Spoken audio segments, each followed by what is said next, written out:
everybody. Welcome back to Harbor Me by Jacqueline Woodson. I am so excited to be reading Chapter 6 to you, mostly because Chapter 6 is 3 pages, so it's nice and short. I know you'll appreciate that. I certainly do. It is kind of late, and I'm a little tired, but I love doing these read alouds with you guys. So let's dive into Chapter 6. They have sort of just been dropped into room 501, the ARTT room, a room to talk. Miss Laverne left them there and said, hey, for an hour a week, this is your time. You just get to hang out and talk to each other about whatever, and I'll be back to pick you up and enjoy and have fun. And all the kids are kind of sitting there like, huh? What are we supposed to do? So let's see what happens now that Miss Laverne has left the room. Okay, here we are, Chapter 6. We stood around staring at each other. Holly took a seat and patted the one next to it. Haley, sit here. The boys took the other seats. Boys against girls is unfair, Holly whispered to me. There's more of them. I've been saying this since school started. And plus, are we going to get tested on this? I smiled. Everything was unfair to Holly. We were both only children, but sometimes I thought maybe she had a bunch of brothers and sisters hidden away, because she always feels like someone was trying to cheat her out of something. It's free time, I whispered back. You heard Miss Laverne. There's not going to be a test. Ashton, Tiago, and Amari pulled their seats farther back, making the circle bigger and lopsided. Whoop. Esteban's was next to mine.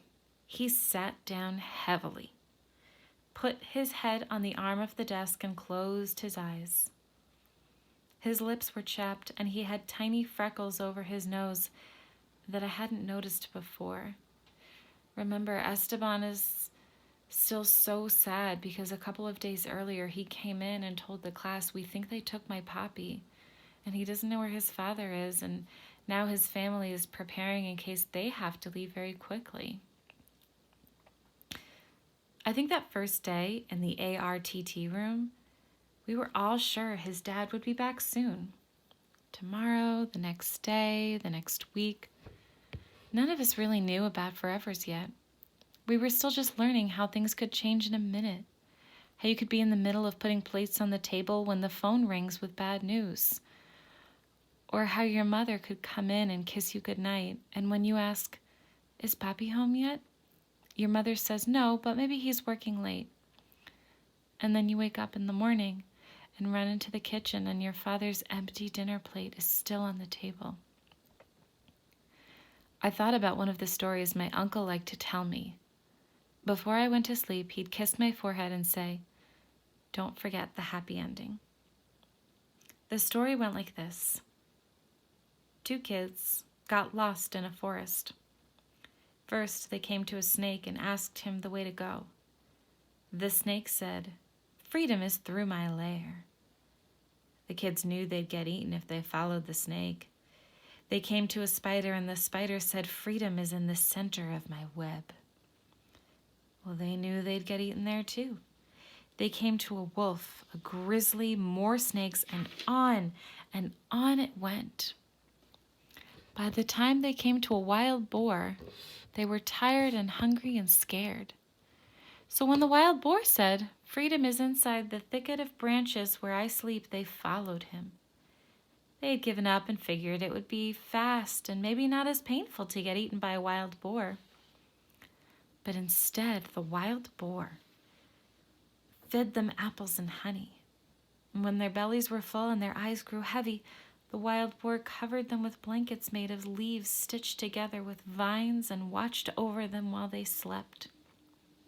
When morning came, they climbed on his back, and he led them safely home. When I asked my uncle what the moral, also known as the theme or the lesson of the story was, he said, "No moral, just a happy ending." Amari got up and pulled his desk close to Esteban's. "Your pop will come back, bruh," he said. "I got a feeling."